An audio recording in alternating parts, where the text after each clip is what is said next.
football. The Andy Pollin Show.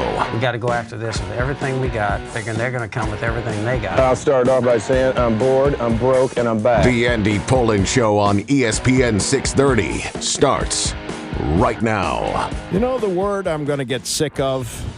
Punch. And the phrase I'm going to get sick of is punch their ticket. There is no ticket.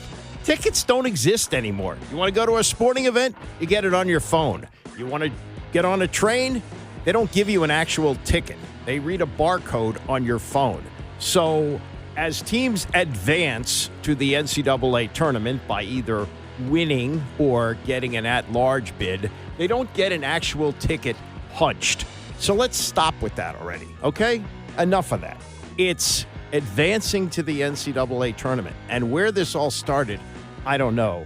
But people who talk about college basketball can't seem to get enough of it. It's like it's a requirement. Ooh, they punched their ticket. No, they did not. They won a conference tournament like my semi-alma mater did last night. They claim me sometimes as a distinguished alum.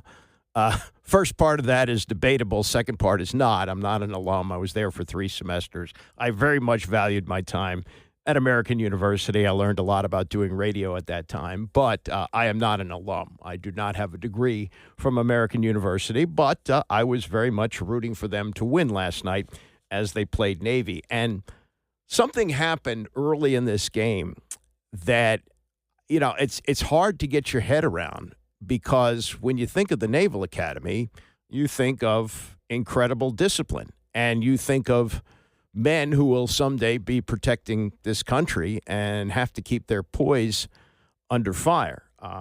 Now, we had an incident. It's just a basketball game. It's not real life. It's not war. It's not something that I don't think will necessarily have a long-term effect on him. But I was just stunned by this. It's early in the game. And Greg Jones, who's a starter for American University, is mixing it up with Jordan Pennick. And Jordan Pennick is the number 2 scorer for Navy. It's their biggest game of the year. This is for all the marbles to go. Oh, that's another cliche. All the marbles to go to the NCAA tournament. And so this is the kind of thing where, you've got to make sure that you keep your cool. You got to stay in the game. The Navy rotation isn't very deep. And it seemed like a pretty normal physical start to the game. It was a little more physical than most games you see, but it looked like it was, nothing serious. They were kind of mixing it up under the basket. And then right in front of the referee, Jordan Pennick delivers one right to the fellas, to Greg Jones. I mean, it was a direct shot, and Jones went down. The guys who were doing the game said, oh, this is not questionable. There's no question about it. It's a flagrant 2, and in a flagrant 2, you get thrown out of the game. They looked at the monitor, and there was like no gray area here. It was clear. He lost his cool over God knows what, but delivered a direct shot to Greg Jones and the fellas, and that was it for him. And that was pretty much it for Navy, as American was able to pull away and win the game comfortably. They asked Ed DeChellis, the coach of Navy, about this. He said, I'd be lying if I said it wasn't a factor. It kind of shocked us. It was kind of what the heck kind of thing. I doubt he used the word heck, but the game did throw them some curveballs in that game, as he said, and they weren't able to hit them, and they wind up losing. And American goes to the NCAA tournament for the first time since 2014. They went back-to-back years in 2008, I believe, and 2009, which was the first time they got there. They got there one other time, and then last time was 2014. And Dwayne Simpkins is a hell of a local story. I mean, you talk about having the background to be a coach. He played at DeMatha under the great Morgan Wooten, and then he became a part of Gary Williams' most important recruiting class. You have to remember that when Gary took over in 1989, the investigation by the NCAA was still going on. That they had committed what was really a minor violation. They'd given a player a ride to class, which was an improper benefit at the time, and they lied to the NCAA about it. Now, this was all pending when Gary took over, and stunningly, in his first year, he found out that they dropped the hammer on him. They'll never do this to a program again. And, of course, you can cheat your ass off now anyway, so it doesn't matter. But they said no postseason play, no television for 2 years, and the program was crippled. And so Gary got a very good, solid recruiting class off of that. And by the 1992-93 season, with the addition of a couple of other players, they were ready to compete. And then 1993-94, they got Joe Smith and they got Keith Booth. Keith Booth was one of the top recruits in the country. And Joe Smith was an unexpected surprise. They knew he was pretty good, but his stats were a little deceiving because he had played AAU with Allen Iverson. Iverson took all the shots, so he didn't have great scoring numbers. But he turned out to be a great player for Maryland. Number one pick of the draft, was the Wooden Award winner as the top player in the country in his sophomore year, and he left. But in his first game, Georgetown and Maryland played in a Thanksgiving Friday game at the old Capitol Center, and they won the game with Dwayne Simpkins hitting a buzzer-beating shot. And that kind of launched the whole program. And Simpkins played 4 years there, played some in Europe, and then has paid his dues as a coach, high school coach, assistant at George Mason. And last year he took over at AU. They went 500 with some injuries. And now, in his second year, he's done what the big job is at AU. It's to get to the NCAA tournament. Feels great, man, to be in this position. It takes me a while to process some things, so, I'll probably sit back the next couple of days and kind of ponder on it, but I know I'm going to be eager to see our name pop on Sunday and see who we're going to play so we can get to work and start preparing for them. So, but in the meantime, right now, it's good. We'll have a couple of days. Selection Sunday coming up, and there'll be a 16 seed. I hope they don't have to play in the play-in. They don't like to call it that, the first four, but that's another bunch of cliched nonsense. I'd like to see them play in a Thursday or Friday game against the number one seed. I think that would be a really cool way. And, it's happened twice before, so, you got to have a shot. And if they have a shot, who knows? Who knows what happens? The best guy in town for press conferences, you can argue whether he's the best coach. I don't think he's the best coach. But if you want good press conference, you want Ed Cooley. Ed Cooley is the coach at Georgetown. He's done a good job. He took over an absolute mess. God love Patrick Ewing as a player, and did have 1 year where they made a miraculous run to the NCAA tournament. That was during the COVID year where they won the Big East tournament and got there. But the program was just a disaster at the end, winning 5 and 6 games. I think 1 year they didn't win a Big East game at all. And Cooley went through a rough year last year, but this year they've had a pretty decent season, but it comes to a very disappointing end as they lost for the third straight time this year to a DePaul team that's not any good. And one thing about Cooley is he does not pull punches. And after getting knocked out in the Big East yesterday, here's what he said. I thought our emotional discipline, our physical discipline was null and void in all 3 of the games that we played against them, right? I tell our guys all the time, dumb will get you beat every night. Dumb will get you beat, right? You have to have some emotional intelligence. You have to have some physical toughness. Benson, to me, was an X factor in today's game. I thought their guards physically just ISO'd us and kind of bullied us, right? And again, it's a lesson for us. It was a really tough matchup for them. For them to beat us 3 times, it just was a bad matchup for us. Credit Chris and his group, right? He's done a great job. He's going to do a great job after Paul, right? Obviously, I'm very, very disappointed in losing 3 times to them this year. But at the same time, it goes to tell you how far we still have to go. Very, very disappointed in our emotional and just physical presence, toughness. Toughness is just not physical. It's an emotional attachment to winning. Now, he did not make any excuses for losing this game, but he was playing without his top player. He finished the season, last few games, without him, Thomas Sorber, who is could be a lottery pick. And here's the state of college basketball now.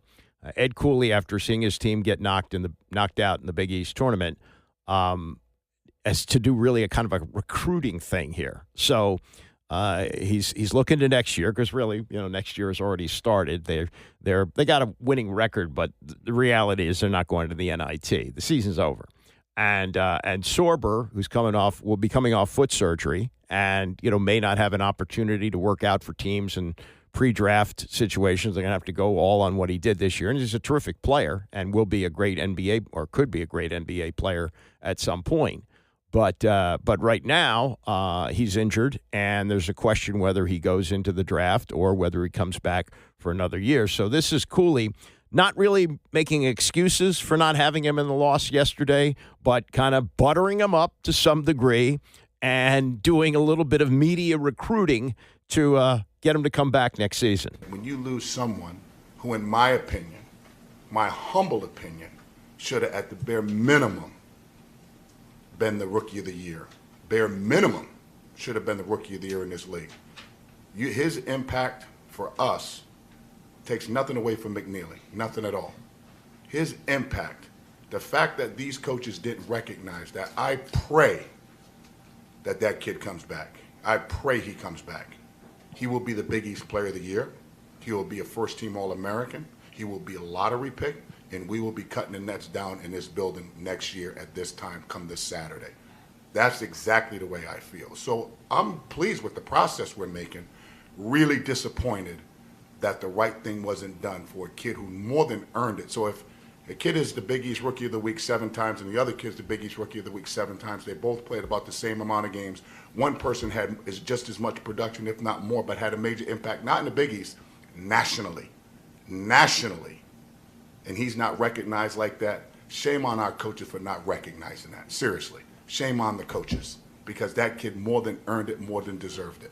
And again, I'm praying my big boy comes back, because if he does, this room will look blue and gray.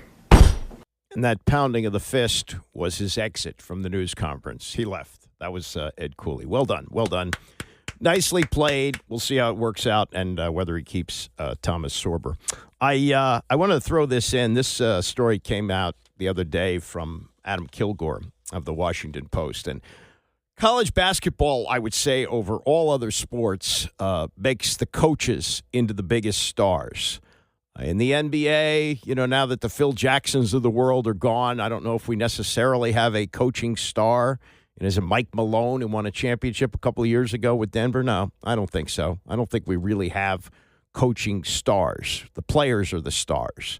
In football, to some degree, like Bill Belichick winning 6 Super Bowls, yes. College football, Nick Saban, Kirby Smart, they become stars.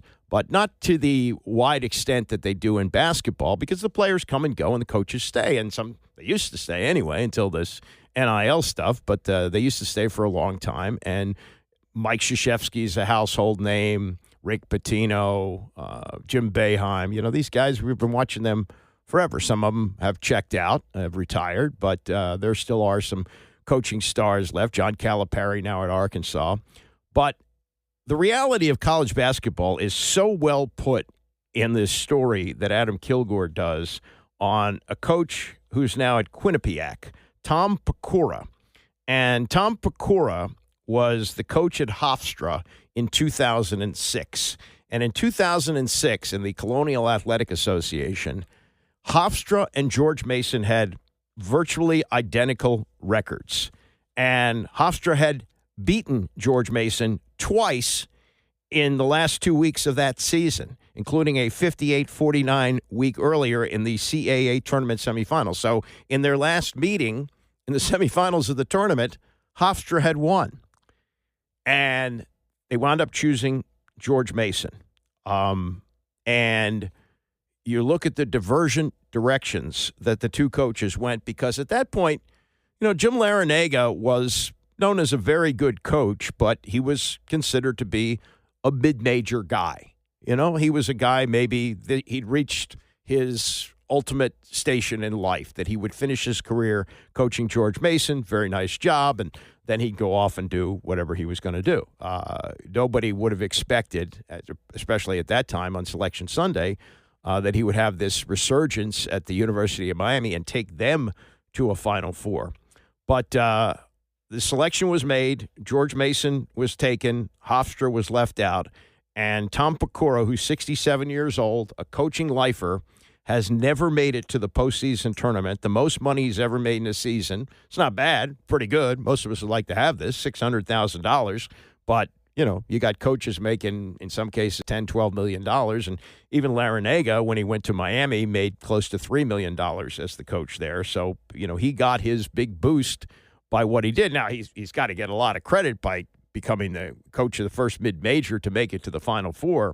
But Tom Pecora, his life goes in somewhat of a different direction. And in this great profile, and I urge you to read it, written by Adam Kilgore, you get the picture of the real struggle that it is for a college coach.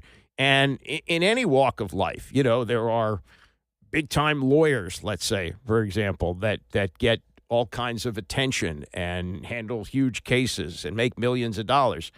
But there's also, the district attorney who's making a salary, doing okay, And this is the story of Tom Pecora.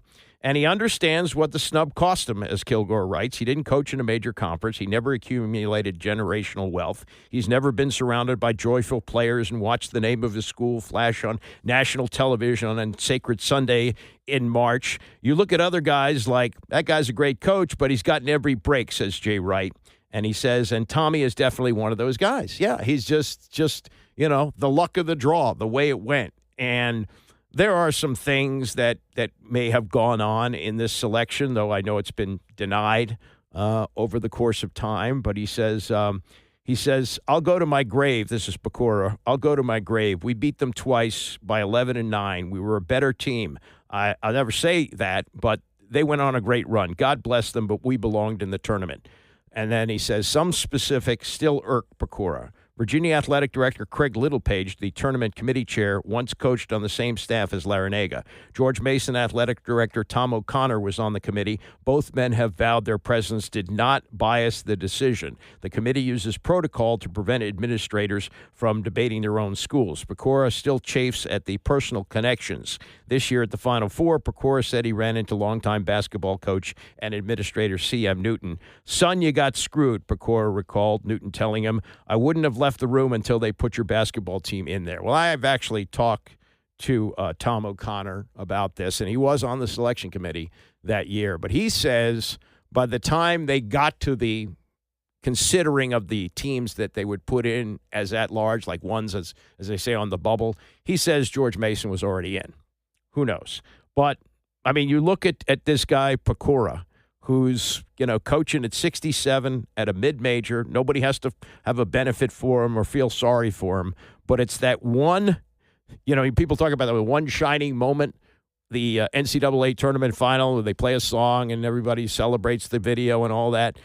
It's really the one shining moment when your team gets in at a level like that. And, if Hofstra gets in and Tom Pecora makes a little bit of a run, maybe not the Final Four, but enough of a run, maybe he stays longer at Hofstra with more money, gets a better job, who knows? But, here he is in the twilight of his coaching career, working for relatively low money considering what other head coaches in Division I make. And, he has an outlook that I think is worth seeing, because we will make superstars out of these coaches over the next few weeks. But the reality is there are a lot more Tom Pecoras in college basketball than there are Krzyzewskis and even Larinaga, who just stepped away, and coaches who have put their teams in a position. Kevin Willard, all those people. There's a lot more Pecoras walking around than them. All right, coming up, Dominique Foxworth, ESPN on the Dan Patrick Show, with a look at some NFL issues, including what culture means. And culture gets thrown around here a lot. We'll talk about that in relation to who they have signed in free agency for the Commanders. That and more. It's the Andy Pollin Show, ESPN 630. The Andy Pollin Show on ESPN 630, the sports capital. Got something cool coming up at 10 o'clock. The Ringer put together the top 100 moments of the first quarter century from the year 2000 to 2025. Can tell you this probably indicates what we've been through here, although we have had a World Series winner and a Stanley Cup winner during that time. But None of the 100s involve area teams. Yeah, kind of crazy. But when I go through the list, it'll be a lot of, oh, yeah, I forgot about that. Oh, yeah, I remember when that happened. So here we are. We're in now the official part of free agency where they can actually officially announce these deals.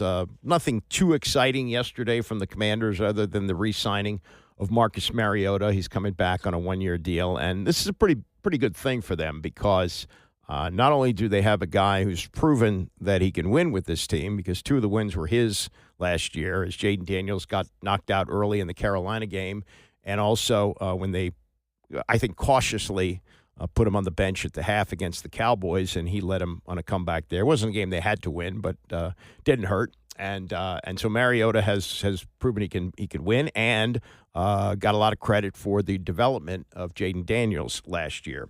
So he's coming back. And then they went to the Patriot store for a couple of longtime Patriot veterans with Super Bowl rings. Jonathan Jones, he was there 9 years. He gets a deal, $5 million. I think that's pretty much what they gave out, $5 million 1-year deals. Dietrich Wise, who also is Patriots' longtime defensive end, and he's a guy who is also, he's 30 years old, but you talk about the culture of this team. He was a nominee for the Walter Payton Award last year, so I think that was a factor.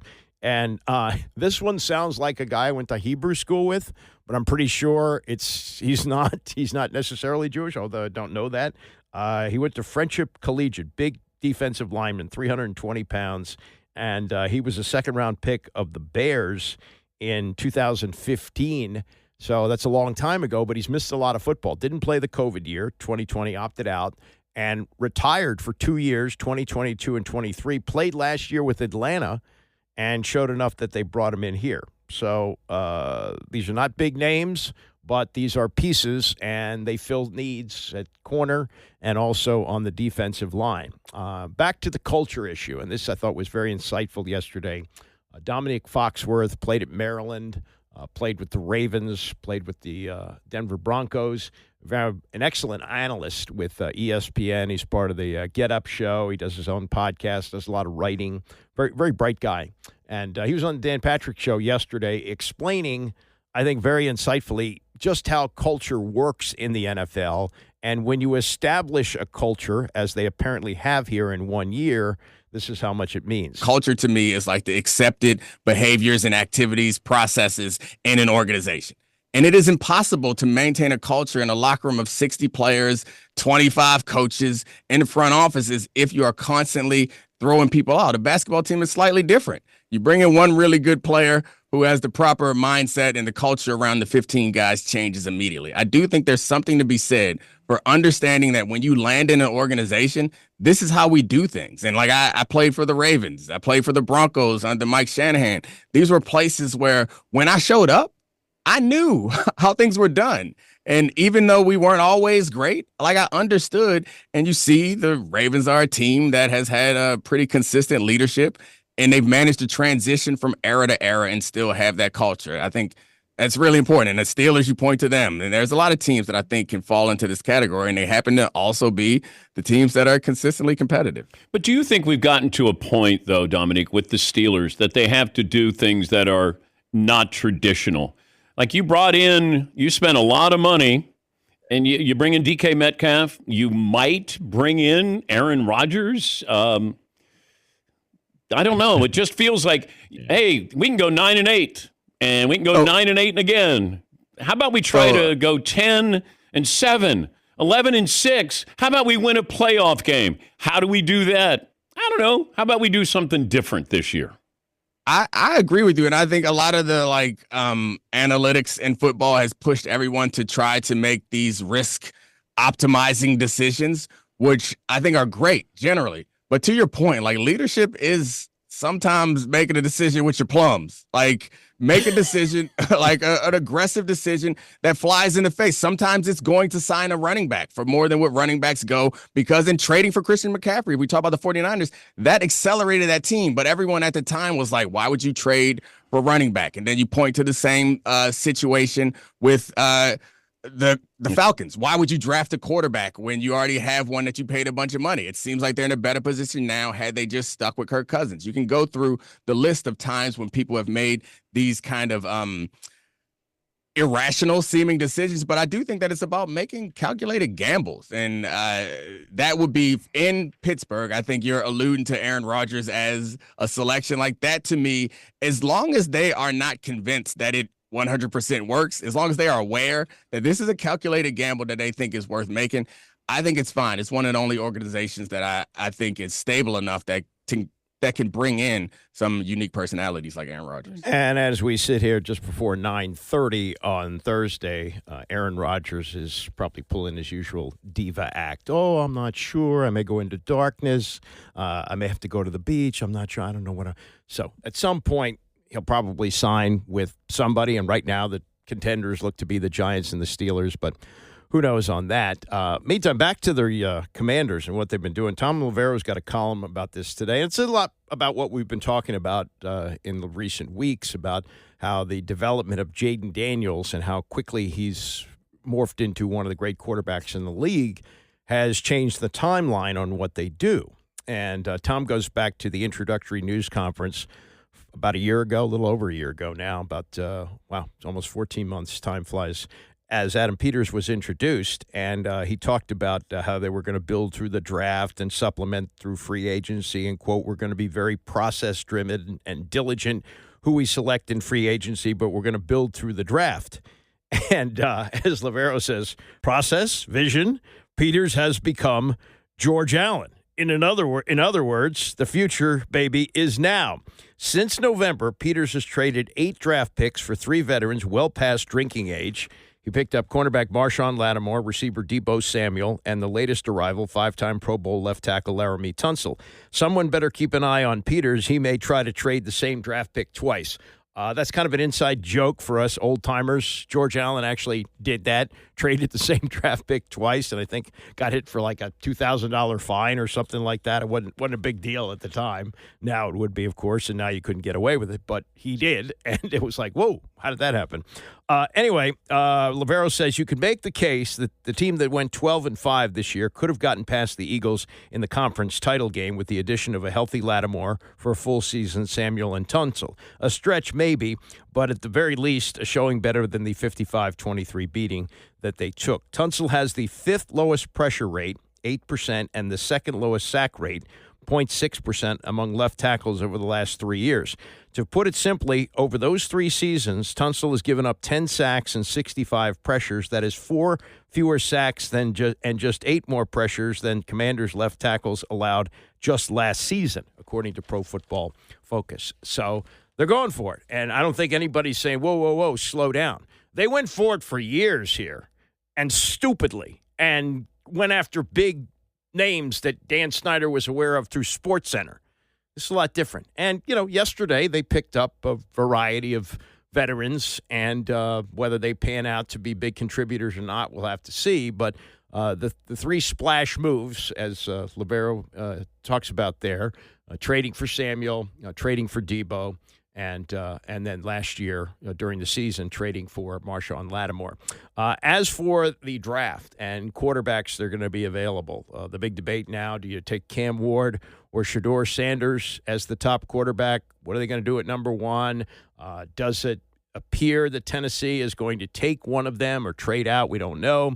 But in the debate of quarterbacks, this is how Dominique Foxworth weighs in Cam Ward versus Shedeur Sanders. There are trends that happen in the league, and at one point, Shedeur Sanders would have been a much more attractive option, I think, in this league because of how he feels like a more trustworthy, conventional, consistent type of player. But what we've seen recently in the league is the high-end athleticism and explosiveness and the big playability, the creativity is what's going to drive you to the top of the draft. And that's what it is with Cam Ward. You're going to get the high end and the low end. And as much as I think turnovers are an incredible predictor of who's going to succeed in the game, what is more important than that is big plays. So, I will take the turnovers occasionally, the inconsistent play, and hope that we can coach it out of them, and be really happy to have the high-end explosiveness with his legs and with his arms Like the throws that Cam Ward is making and the plays that he makes, his highlight tape, it's as good as anybody you see. If you pick out his 10 best plays, you would assume that he is being revered like Caleb Williams was last year. He has that type of ability, and I think that's the difference. Is teams are willing to take the risk of the downside because the upside risk or the upside potential is so great. But I don't understand where a team goes, we got to get a quarterback, and you will spend a top 10 draft pick on maybe Shedeur Sanders, but you're not sure. Whereas there are guys that I know are going to play in the league probably for 7 to 10 years and probably be all pro. Right. But I think, why do teams continue to do this? That you don't have to get your quarterback this year. Right. Why not get a player that, like if you say I have Abdul Carter, I feel pretty good. Yeah. Travis Hunter, I feel pretty good. I like there's probably 7 to 10 of those guys that you can name right away. Right. And you go, like, I'm good here. I wholeheartedly agree with you. The problem is the other strategy, essentially the lottery ticket strategy, like Jayden Daniels. You just have to see it once every 10 years for a coach or an organization to fall in line. Like Washington, I live in Washington, D.C. Washington was very far away from being competitive. Jayden Daniel shows up there in the NFC Championship game. And I think that coaches and general managers see that. And then we look at Myles Garrett. Myles Garrett could be considered one of the best defensive players ever. And you would have traded him, honestly, for a consistent starter at quarterback. The impact on your team would have been greater if you had like a legitimate, consistent starter at quarterback than having an all-time great defensive end. It's as outrageous as it is. Like that, I think, explains. I don't know that it is I don't know if it's the right decision, but I think that explains why teams are so willing to roll the dice on a player. But Shedeur is not Jayden Daniels. Right. Jayden Daniels is Jayden Daniels. Everybody talked about his talent. That's why when people are like, Washington's fine, they're going to sit at number 2, because they knew what they had at number 2. And Caleb Williams can turn out to be a great quarterback. Right. That draft was different. I mean, I think, I would push back on you because, like, who's the, let's say Geno Smith is like a mediocre quarterback. As stupid as it may sound to you, and it does sound to me as I fix my lips to say it, Geno Smith playing mediocre quarterback play will improve your team's success more than someone like Myles Garrett. So, like, I understand that if they get a quarterback that is a legitimate starter, someone that for whom you don't have to shop every year, like you feel like your team, you've added a win and a half maybe to your team, you don't really change the trajectory of your team with certain players. Like it's obviously I wouldn't have kept Myles Garrett. I mean, I got to be honest with my fans. I got to be honest with my team. You know, if you said I got Geno Smith as my quarterback and I get 4 first-round picks or something in the future, as long as you trust management to make good draft picks, that makes better sense for me. Myles Garrett may give you 15 sacks. Great. Mm-hmm. He gave you 15 sacks last year, and you guys were terrible. Like, nothing is going to change with that. You need a quarterback. I'd bring in Kirk Cousins. I'd bring in Kirk Cousins and say, all right, here you go. Give me a 1 or 2 years here. Let's see what we can do elsewhere. But Myles Garrett at $40 million? Right. So we started this as a draft conversation, but now you're arguing that you should take Abdul Carter, I guess, or take a more sure player at a different position and then go sign a veteran quarterback. Yeah. The challenge with that is because quarterbacks are so rare, veteran quarterbacks but I don't want cost so much money. But I'm reaching, it feels like, with Shedeur Sanders and maybe Cam Ward. Just because you're the best quarterback in the draft doesn't mean you're going to be one of the best quarterbacks. And look, the draft is littered every single year with this philosophy. Yep. And I get it. You want the lottery ticket. Only one person wins the lottery, though, normally. And you're gonna try to win the lottery with Cam Ward going to Tennessee. Well, good luck with that. You're not winning anything anytime soon. I think it's like moral hazard is what it is, essentially. It's like I think that you are making these decisions that I think optimize for success over the long run. Nobody has the long run. Like the guys who are making the decisions, they got 3 years. Got 3 years to show some promise. And drafting an all-pro D lineman is not going to show nearly as much promise as finding a quarterback that's serviceable. And that's how the game has been designed, that nothing's more valuable than a serviceable Daniel starting quarterback. Jones is serviceable, right? Yeah, I guess. Yeah. Okay. So I could have had Daniel Jones. I could have brought in Sam Darnold at a reasonable price. Then I could have traded Myles Garrett.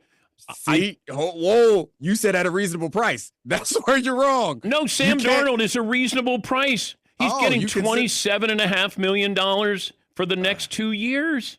All right. Well, you wouldn't take Sam Darnold at $27 million next year? No, I'd take Sam Darnold at $27 million next year. And that's, again, Sam Darnold has his choice of places to go. Sam Darnold is not going to choose to come to your franchise. Okay. Where you have, so like the situation, okay. these aren't Kirk isolated Cousins decisions. doesn't cost you anything. If they release him, you can sign him for the minimum.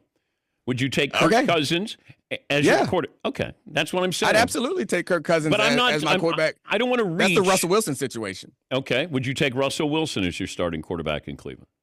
I would take Russell Wilson as a starting quarterback in Cleveland. Right. The Cleveland situation is different, though, because they already have the cap space tied up in a quarterback.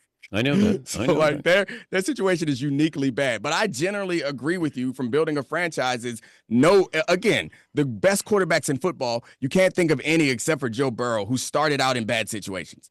They all start out in good situations. I think it's foolish for all these bad teams to think that they can draft LeBron James. Most of these quarterbacks developed in situations that were already good. Patrick Mahomes, best in the league. He came into a team that won the division. Like the Bills went to the playoffs the year before. The Ravens got Lamar at the end of the draft. Dak Prescott came into a ready loaded team. Like all these really good teams or good quarterbacks came into good situations. So I agree that you're right. I'm just trying to explain why they make these decisions that appear irrational. It's like they're rolling the dice and hoping that they hit. Yeah, that's the quarterback lottery. And Washington, at least for now, things can turn south. Doesn't look like it's going to happen, but we do remember 2012, don't we? And going into 2013, even coming off a devastating knee injury, there was hope that it was going to continue. I don't see an end with this. I see all the signs that were warning signs with RG3, certainly not there with Jayden Daniels. He's everything you want in a quarterback on and off the field. But, look at these other teams and look at where Washington was for the better part of 3 decades trying to do this and how desperate you get and talk yourself into, maybe Daniel Jones would be okay. No, he probably won't be okay. Probably won't work out. And, Cleveland trading for Kenny Pickett, who's bounced around like a pinball the last few years. And maybe they're going to sign Russell Wilson and, a program with a culture like Pittsburgh. And had the great fortune of having Ben Roethlisberger for, 17, 18 years, whatever it was. And now maybe having to roll the dice on Aaron Rodgers with all the mishigas that comes along with him. So count your blessings now. For now, again, things can change. But for now, it looks very, very good. Mark Gastineau, one of the all-time bad guys in the history of the NFL. Just an awful person.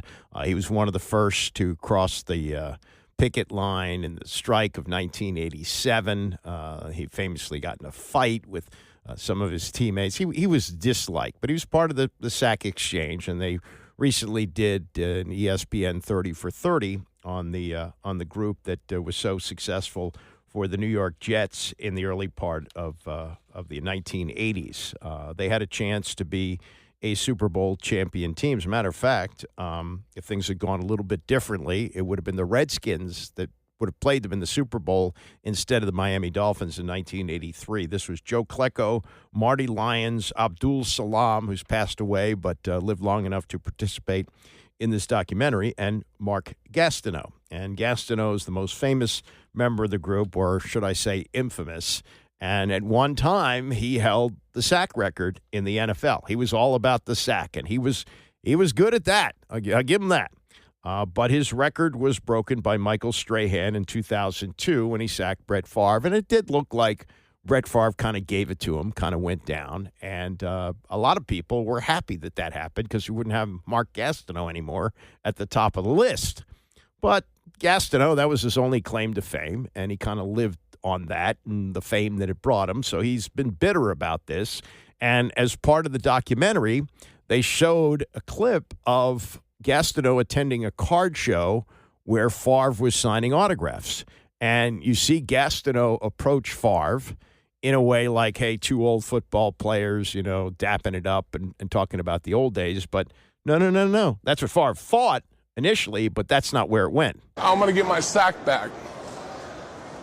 I'm going to get my sack back, dude. You probably would hurt me. Well, I don't care. You hurt me. You hurt me. You hear me? Yeah, I hear you. You really hurt me. You hurt me, Brett. We got to get back to this, Brett. I'm sorry. Yeah, that's the handler. Let's get out of this uncomfortable situation.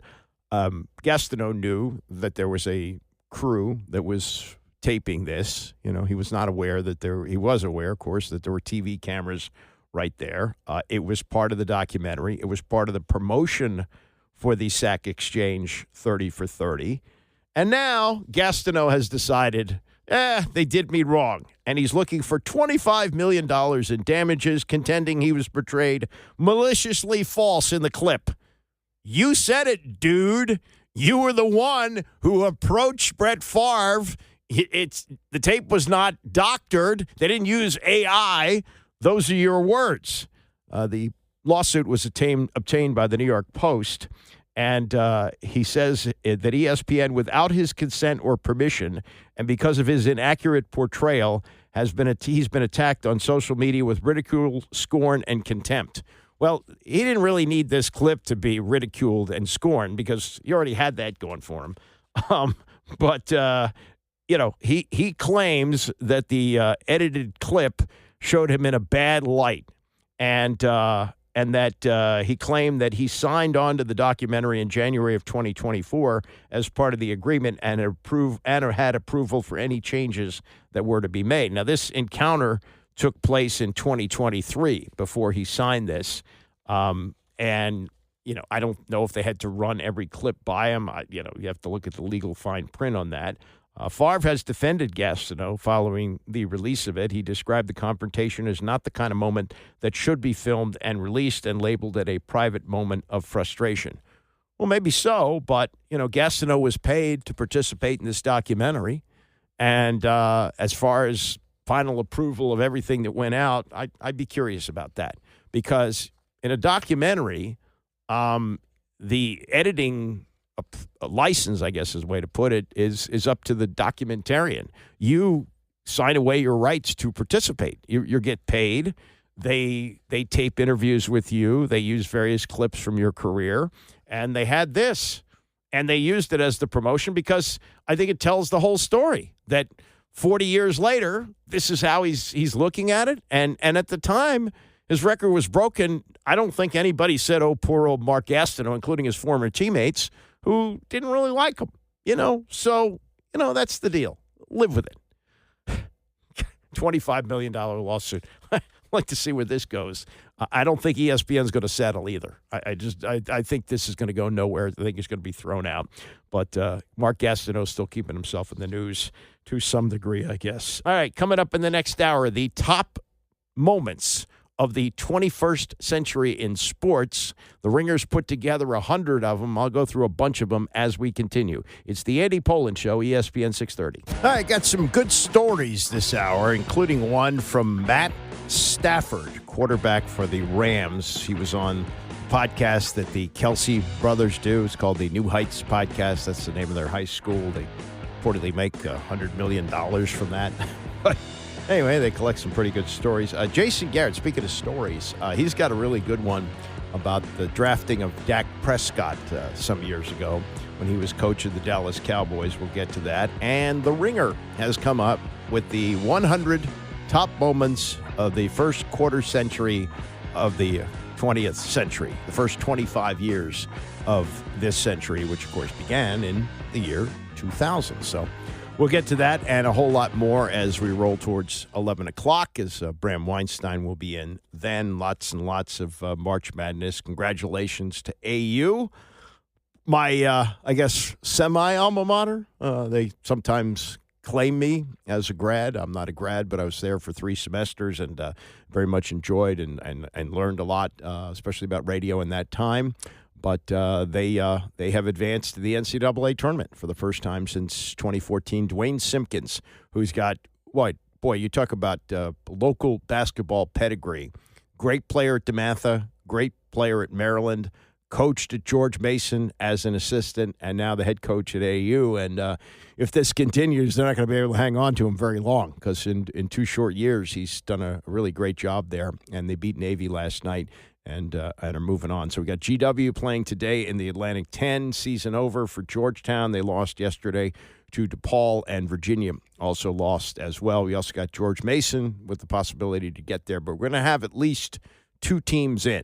And depending on what Maryland does in the Big Ten, that's really for seeding at this point. They'll be in no matter what as an at-large, and I would imagine that AU will be a 16. So if you go to the Ringer and you like these kind of things, this could be fun for you for as long as you want. There's so much material on there. If you want to read carefully, it may take you close to an hour to do it, but you can sift through various things, and they have a number of lists. But the basis of the list is the 100 best moments of this quarter century, 2000 to 2025. And here's how they judge these moments. Number 1, the joy factor. Was it, wow, that was fun?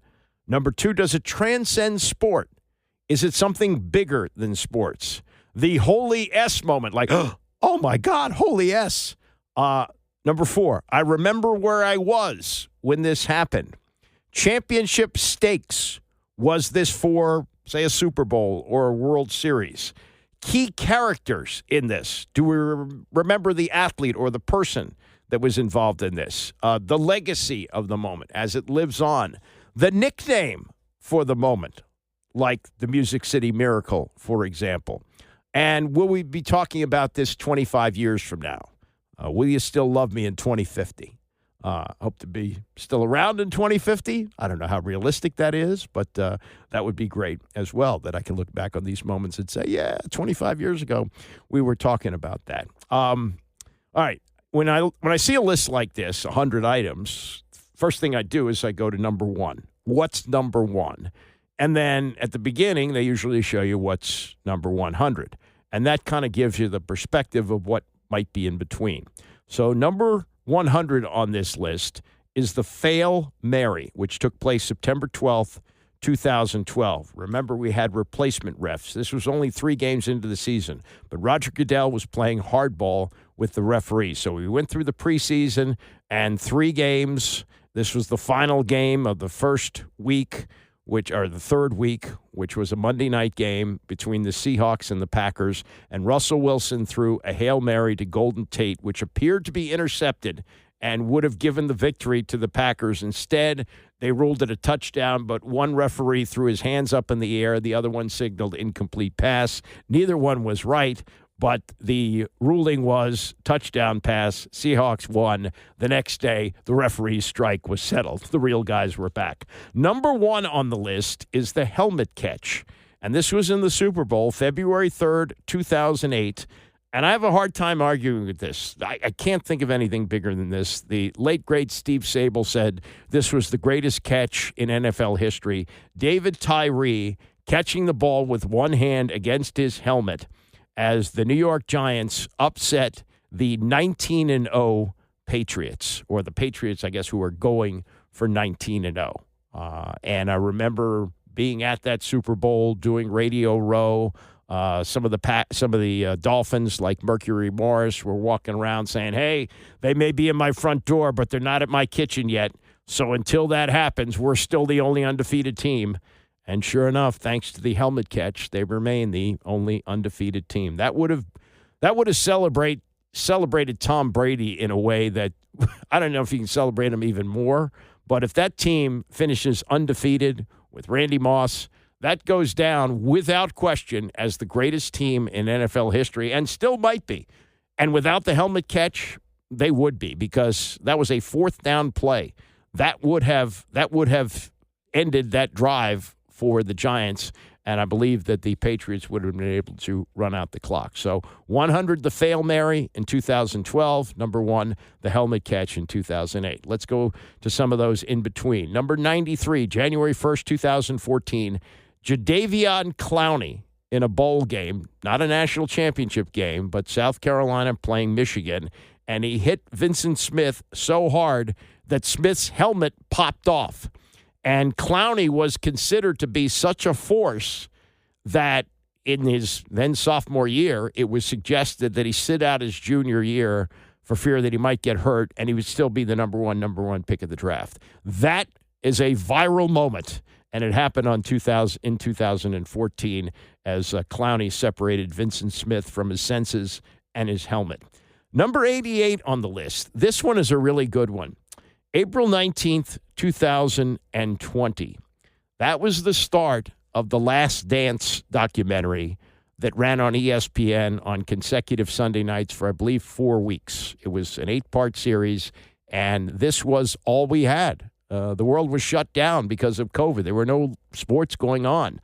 And this was our opportunity to have something sports-related to talk about on Monday morning. So Sunday night, you'd watch The Last Dance. You'd see what Michael Jordan said. You'd see what Steve Kerr said or whatever, and you'd relive that last season that Jordan played for the Bulls, which would have been the 98-99 season, as Jerry Krause, the GM, said, that's it. We're not bringing back Phil Jackson, and we're not bringing back Scottie Pippen. So this is, it's one of the dumbest things you'll ever see, because had they kept that team together, who knows how many more titles they would have won. But, that happened in 1998, 1998, 1999, and that was all we had during the pandemic. So that was really cool. Number 84, February 20th, 2019, Zion Williamson playing for Duke. His shoe explodes, and Barack Obama is sitting close to the court, and you see his mouth open up and say, his shoe broke. Remember that? And he suffered a knee injury, managed to come back for the tournament, but they went out actually here. I think they were playing at the then Verizon Center, if I'm not mistaken. And he was his team, Duke team, did not win the national championship. He was selected number one, and that injury was foreshadowing for an NBA career, which has just been filled with injuries. Number 77 on the list, this January 11th, 2015. This was the Des Bryant process catch. Clearly looked like he had a catch that would have given the Cowboys a victory over the Packers, a 4th and 2 pass. The referees ruled that he did not complete the process of the catch, and Green Bay went on to win that game in 2015. Number 69, August 19th, 2020. Tom Brenneman, who didn't know he was on the air, said a gay slur when he was broadcasting a Reds game. He came back on the air knowing the slur had gone out and began apologizing and basically, discussing the strong possibility that this was the end of his career. But as a professional, Nick Castellanos hit a home run for the Reds, and he called it. As he's going through the most difficult on-air moment of his life, he manages to say, and there's a home run for Nick Castellanos. He's back now. He's on the CW doing some games, but he paid a penance for that. He was out of national broadcasting for 4, maybe 5 years because of that. October 15th, 2005. This was the Bush push. And for all we talk about the tush push now in the NFL and the Philadelphia Eagles, this was an illegal play. It was Notre Dame playing USC, the 2-time defending champions, and it wound up being a close game. And without the Bush push of Matt Leinart, the previous Heisman Trophy winner, being pushed into the end zone by Reggie Bush, who would win the Heisman that year, they might not win the game. But because that was a close game, that fraud, Charlie Weiss, got a long-term extension from Notre Dame, which they lived to regret. He turned out to be a terrible coach at Notre Dame. But the Bush push was something that put USC over the top and somehow gave Charlie Weiss a lot of credibility as a head coach. Number 62, October 30th, 2001. This was after 9/11. The World Series was going on. George Bush came out to the mound in a bulletproof vest and threw a strike. I mean, it was a great pitch. He had warmed up in the bullpen. He'd gotten a couple of tips about how to throw that, and he went out there and did it, and that was a sports moment. You talk about transcending sports. That was something of a healing moment for the country when we were in a terrible spot, and in that moment, George Bush delivered. Number 59, January 19, 2002, the Tuck rule. Walt Coleman ruling that Tom Brady had not fumbled the ball but had thrown an incomplete pass. It was only the third year that instant replay was brought back, and to this day, people will get apoplectic about the Tuck rule, January 19th of 2002. That's number 59. Number 57, April 4th, 2016. It was the Chris Jenkins shot, which beat North Carolina at the buzzer. Villanova gets the victory, and Jay Wright, with one of the most amazing reactions to that, just kind of walking calmly to the middle of the court to congratulate Roy Williams on a great game. That was among the greatest endings to a sporting event you'll ever see. And Chris Jenkins, who's local, I think he went to St. Albans, delivered the game-winning shot. And not all of these are great moments either. Number 56 on the list. Again, these are the memorable moments from the last quarter century. The butt fumble, November 22nd, 2012, Mark Sanchez.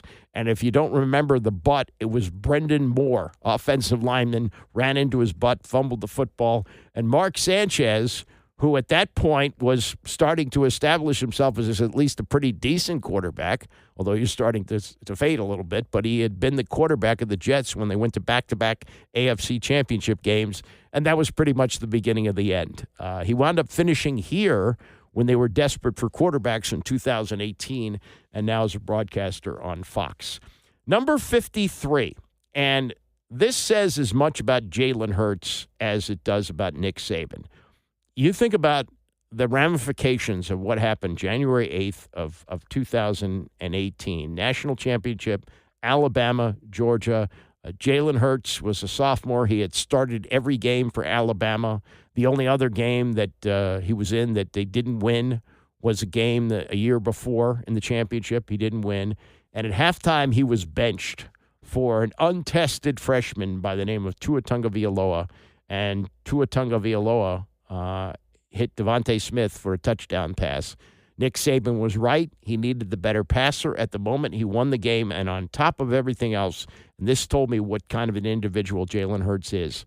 Didn't sulk, congratulated Tua on winning the game, and on top of that, knowing that he would not be the starting quarterback the following year, came back and was willing to be the backup, transferred for his last year to Oklahoma, and was a contender for the Heisman Trophy, and the rest is history. So a lot of people in that moment, in retrospect, look really good. And Nick Saban is one of them for doing something that is outside the box, but what he needed to do, and for Jalen Hurts for handling it like an absolute man. Number 50 on the list, March 24th, 2001. Randy Johnson blows up a dove in spring training. Remember the video of that, throwing a fastball? Dove crosses the plate at the wrong time, and just feathers go everywhere. That's number 50 on the list. So we're only halfway through. Think of all these big moments. Number 47, October 14th, 2003, the Bartman game. Bartman interfering with Moises Alou, who's trying to make a catch in foul territory. And from there, the Cubs collapsed. They lost to the Marlins, and it would be 13 more years until they won the World Series. The Bartman curse endured. Number 45, January 8th of 2000. It was Frank Wycheck throwing to Kevin Dyson in the Music City Miracle to beat the Buffalo Bills, and then several weeks later, Dyson came up just a yard short in the Super Bowl in a touchdown that could have tied the game, and the Rams, it was then the St. Louis Rams, went on to win that Super Bowl. Number 42, March 16, 2018. This was the first of the 16-1 upsets, UMBC over Virginia, and it wasn't even close. They won by 20 points. 5 years later, FDU as a 16 beat number 1 Purdue.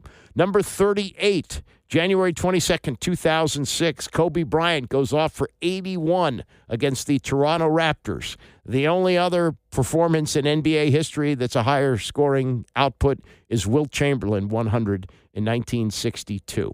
Number 35, April 5th of 2010, Gordon Hayward missing the shot at the buzzer that would have beaten Duke and given Butler a most remarkable NCAA championship. And though Gordon Hayward went on to play for many years in the NBA, his legacy is a missed shot. And he's celebrated for that because of how close it came. Number 29 on the list, June 15th and 16th of 2008, Tiger Woods winning the U.S. Open on a broken leg over Rocco Mediate. And they went to an extra day because they wound up regulation tied, and that's the way it works in the U.S. Open. There is no sudden death, and Tiger Woods in a remarkable performance. A year later, his wife smashes out the back window of his car in an angry dispute, and he crashes into a fire hydrant, and it's never the same for Tiger Woods. But at that moment, 2008, when he wins the U.S. Open, there is no doubt in almost anybody's mind that he's going to break Jack Nicklaus's record. Who knew what would come after that? Number 22. This was July of 2010, and this was the LeBron decision to go to Miami. I'm taking my talents to South Beach, July 5th of 2010. I remember the oily Jim Gray hosting this and how icky it was and how it didn't work, but worked out for LeBron as he won a couple of titles in Miami. Number 21, February 4th of 2018, the Phillies special. 4th and goal, Nick Foles catches a touchdown pass. The Philadelphia Eagles beat Tom Brady and the New England Patriots, one of 3 Super Bowls that Brady lost. Number 17, April 10th of 2005, the Tiger Chip at the Masters. Vern Lundquist, in your life, as that Nike ball hung on the lip and went in and gained a lot of free advertising for Nike. That's for sure. They made that into a commercial as well. Number 13, January 4th of 2006, Vince Young and Texas beating 2-time defending champion USC with the previous 2 Heisman Trophy winners in Reggie Bush and Matt Leinart. That's the greatest sporting event I've ever seen live. It was the Rose Bowl. It was for the national championship. And Vince Young was absolutely spectacular in that. Greatest game I've ever watched. Absolutely. And that's ranked 13th on the list. Number 12, February 5th, 2017. That was the Super Bowl where Tom Brady and the Patriots overcame the 28-3 lead by the Atlanta Falcons. Number 10, February 1st, 2015. Malcolm Butler with the interception for the Patriots off of Russell Wilson. And to this day, Marshawn Lynch should have gotten the ball. Didn't get the ball. Malcolm Butler intercepted. Number 6, June 18th of 2013. Ray Allen hits a 3. Miami stays alive against San Antonio, and they win the next night in game number 7. People had left the arena in Miami thinking the game was over, and when it got close, they tried to get back in the door. They wouldn't let him in, and those who left early did not see Ray Allen hit the miraculous 3, which kept the Heat alive and gave LeBron his second title. Number 5, November 30th, 2013, the kick 6. Chris Davis returning a missed field goal 109 yards for a touchdown in a game that was tied at 28 between Alabama and Auburn in the Iron Bowl. Nick Saban electing to attempt a 61-yard field goal. Did not work out. That's number 5. Number 3 on the list, October 17th of 2004, the Red Sox come back from 3-0 against the Yankees. That is number 3. I would make that a contender for 1, but they put that 3. Number 2 is the LeBron block in Game 7 against a 73-win team from Golden State, and that was the championship that LeBron delivered for Cleveland, sealing it not with a shot, but with a block. And again, if you're just jumping in late, the number one moment, according to The Ringer, of the first quarter century of the 21st century is the helmet catch by David Tyree in the Super Bowl, and number 100 is the Fail Mary of September 12th of 2012. Replacement refs. One puts his hands up for a touchdown. The other says incomplete. Both were incorrect. It was an interception by Green Bay. Should have won the game. Russell Wilson gets the Hail Mary to Golden Tate. So it's fun. Go through it. Go through the various side lists that they have with it. Really good job by the Ringer on that. All right. That's enough for me. Bram is coming up next, and I'll see you back here tomorrow at 9 a.m.